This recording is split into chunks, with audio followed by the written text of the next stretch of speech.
My girlfriend and I were together for 5 years, living together the whole time. She needed somewhere to go when we met, so she moved in as my roommate for a few days, but then we slept together and our relationship began. We both enjoyed going for walks, having friends over for board games, and volunteering at a local stable that offered therapeutic riding. A lot of our time was spent there, working together. At least once a week we took our basset hound on our memorized hiking trail through the valley and over the mountains. Over the years, we formed a close bond and enjoyed living with each other. I was thankful that starting a romance with my roommate didn't come back to haunt me, but I wasn't considering the possibility of change. At the time, I felt like we could always stay like this. She started to get restless, though. It seemed like her head was in the clouds because she started talking about getting a van and traveling across the country. We didn't have the money to do that without dipping into our hard-earned savings, and without staying to work, we'd fall behind on our bills. When I told her this, she suggested we sublet our apartment. She wouldn't let go of the idea, even though I didn't like it. I didn't trust a stranger to stay in our home, keep it nice, pay us, and leave whenever we got back. It just felt like something was gonna go wrong. Unbeknownst to me, my girlfriend was arranged to meet a potential subletter. She met him without me, for God knows how long, while I was at work. They met alone in the apartment. When she told me this, I was furious. I told her she was lucky he didn't try anything while I wasn't there. How stupid do you have to be to meet a stranger in your home without your spouse there? She swore nothing weird or bad happened, and he seemed like a responsible, honest renter. He even worked in the same building as her. I couldn't believe this, but I decided to go along with my girlfriend. She wanted us to buy a van and go on a trip so bad, it was like her life depended on it. So I got off work early one day and bought a van for us. I got her flowers and a card that basically said she could tell the subletter to move in, and I'd love nothing more than to travel with her. As I drove through the parking lot, I saw her leaving the rental office with a man I assumed to be the subletter. They were smiling ear to ear and then kissed passionately. I had to jerk the wheel to avoid clipping a parked car. This was supposed to be our subletter, and I just caught my girlfriend kissing him. I hadn't even told her I was ready to do this, she just went ahead and did it anyway. I was furious and shaking when I got out of the van, holding the flowers and card carelessly. My girlfriend noticed me, and her face went from pleased and happy to scared. She rushed over to me, asking if this was our new van. One look at AP and I instantly got the feeling that he thought too highly of himself, had a lot of money, and didn't care that he was kissing my woman and intruding on my life. I told her it was my new van because I just saw her kissing our subletter. AP gave us space while she tried to downplay what I just saw. I told her there was no excuse for it and threw the flowers and card at her. She picked it up, started reading it, and then sobbing. It was like the card, van, and me standing in front of her snapped her out of whatever delusion she was feeding herself. She said she didn't know what came over her, she just wanted to travel with me and make the subletter official. I mocked her for sounding like an idiot. That's all she wanted, yet she met him alone in our apartment twice, and I caught them kissing. In so many words, I dumped her. We fought back and forth while AP sat in his car, but I don't remember what we said, I just remember how betrayed I felt. My girlfriend got smart with me when she realized I wouldn't forgive her for this. She said she didn't have to leave because her name was on the lease, but that she would give me some space to get over what just happened. I watched her get into AP's car and leave. I went inside the apartment in some kind of zombie-like trance and felt like it belonged to someone else. I didn't want to be here anymore, and I couldn't stay with my girlfriend after how she just defended herself for seeing another man. I looked at the van I just bought and decided what I was going to do. I packed all my stuff, everything, and fit it into the van.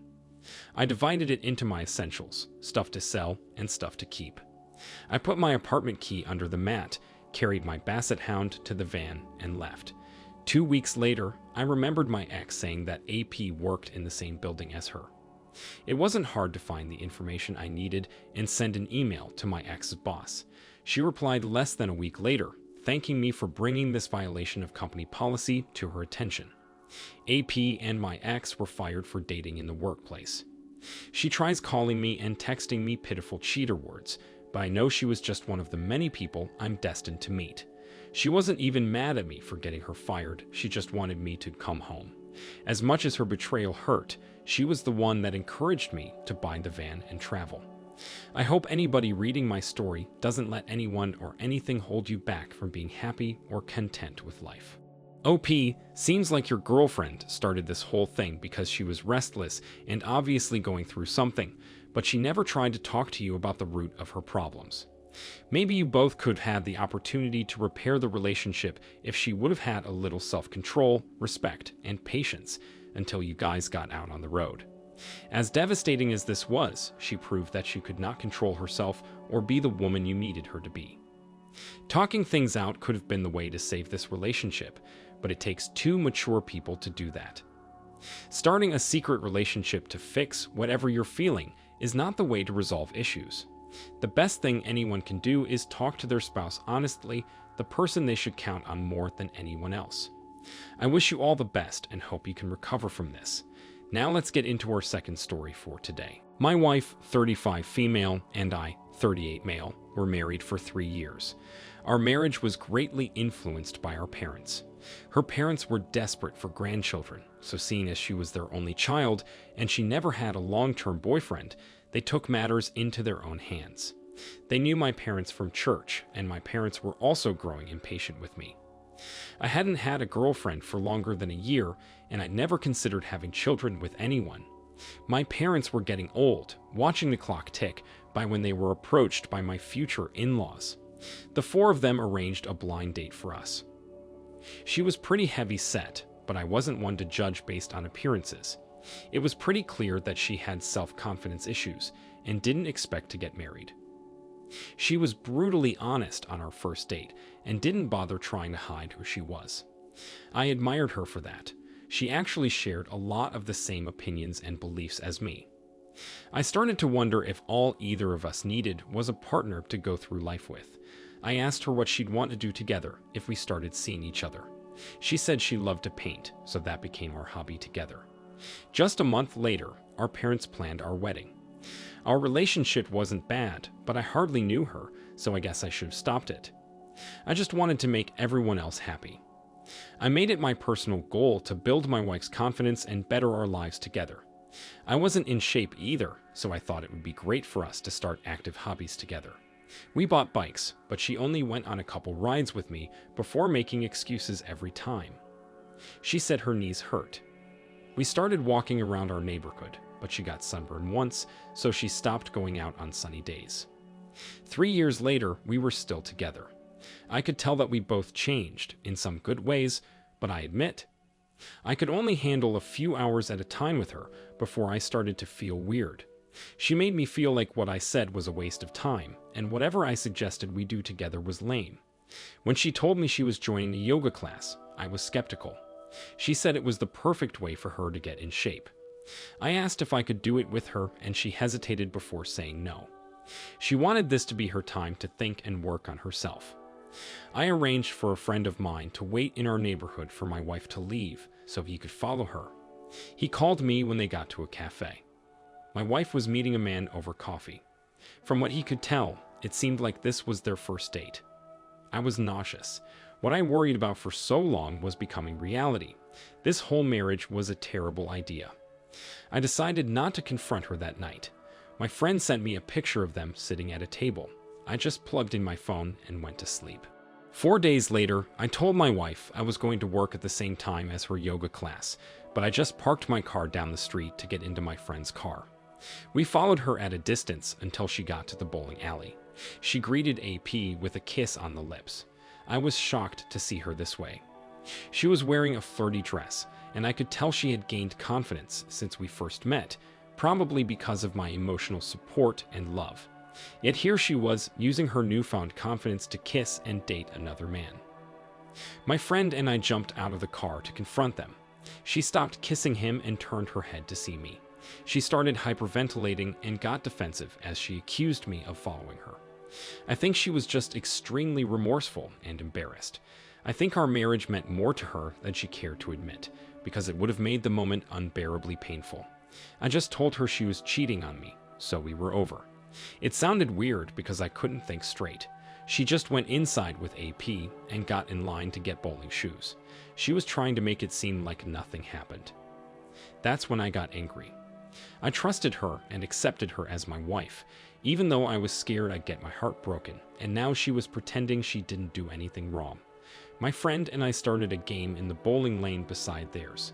I made it extremely awkward for them by staring as they bowled like idiots.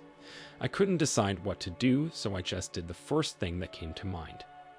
I ordered nachos and threw them on my ex's head. She screamed and whined, and bowlers around us were very amused.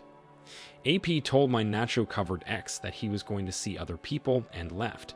It was extremely satisfying to follow my friend out of there, without regard to my ex getting the cheese out of her hair. I filed for divorce, and it was a nightmare for our parents. I felt worse for them than myself, but I was glad we didn't have kids together. She tried calling me and even talking to me in person. Even though she said extremely intimate and honest things, like giving me credit for her maturity and growth, it didn't matter to me. She still had growing up to do because she cheated on me. I did what I could for her, but I wanted the opportunity to meet someone else. It's been years since this happened, and I'm happy to say that I remarried and had children with my new wife. My parents are happy grandparents, and I have a wife I can be proud of. OP, the only reason she started seeing and kissing another man is because she was selfish. She didn't consider how you would feel or the fact that you were her husband. You were the one that encouraged her and helped to build her self-confidence. As soon as she grew bored with the relationship, she sought out someone to cheat on you with, instead of talking to you about how she felt. I'm glad to hear that you've had children with your new wife and made your parents happy. Their intentions were pure, but the woman they encouraged you to marry didn't take you or herself seriously. Thank you all for taking the time to listen to today's stories. If you enjoyed listening, please feel free to like and subscribe if you haven't already. Also, comment below with your thoughts on what happened. If there is a story you would like to share with me about your own situation or someone else's, then please do not hesitate to contact me. Take care.